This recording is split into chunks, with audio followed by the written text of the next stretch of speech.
Just over 2 years ago, I was driving home from church. I just finished the sermon and I was contemplating retirement. I knew I was at a place because of a burnout, adrenaline fatigue, the medical term. After 45 years of ministry, 2 million miles flying with American Airlines, with Little Bear and Mantle Ministries, pastoring for 14 years, just exhausted from ministry, I knew I had to step down. But the dilemma is I was between a rock and a hard place. I loved the ministry and I liked the ministry, but I didn't have the strength to do it. And then on top of that, I was turning my salary back into the church so that we could raise up somebody else to take over the position that I was leaving. And we had therefore Pastor Philip Telfer and another intern take that position. And so I knew it was the right thing in the right time, but I was fearful. I have to confess, it wasn't easy. And what was difficult was giving up the salary.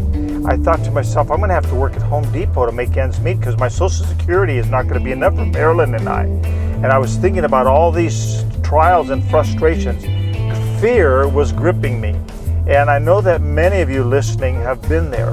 And we get there and then we get better and we go back there again. And I knew that I had to trust the Lord. And just then, the Lord did the most amazing thing. As I was driving down the highway, there on the side of the road was a turkey vulture. They're very common here in Texas. And there's lots of food. And it was feeding on a deer or a fox or a coyote or some varmint.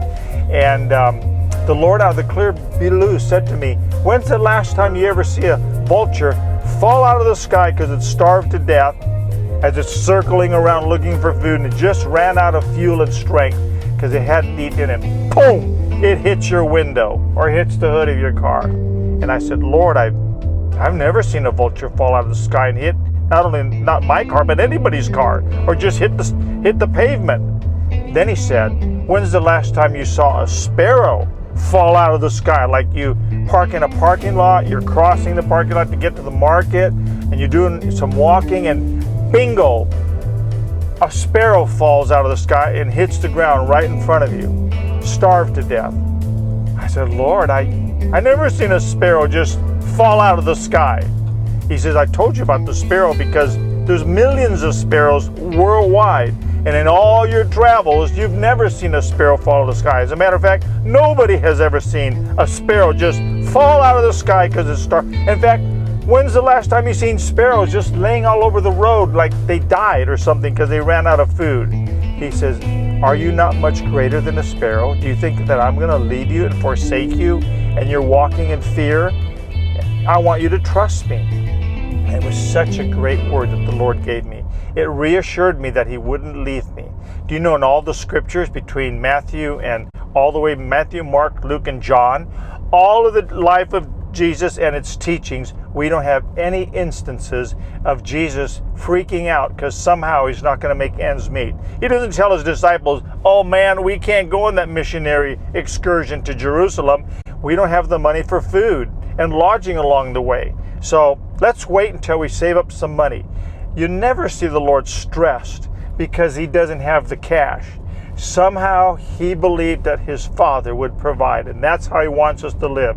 He wants us to live by faith, trusting in the Father, that the Father will meet all of our needs according to his riches through Christ Jesus. God is faithful. He feeds multitudes with just very little.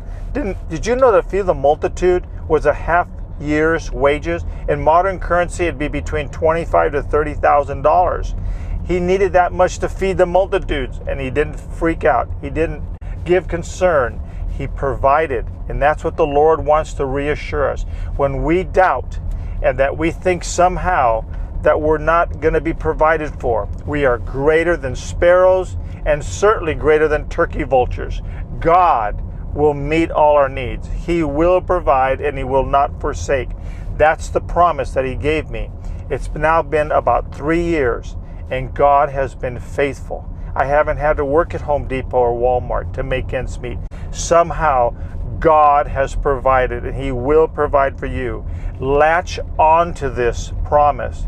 Trust God and fear not. I leave you with this word to pause and ponder.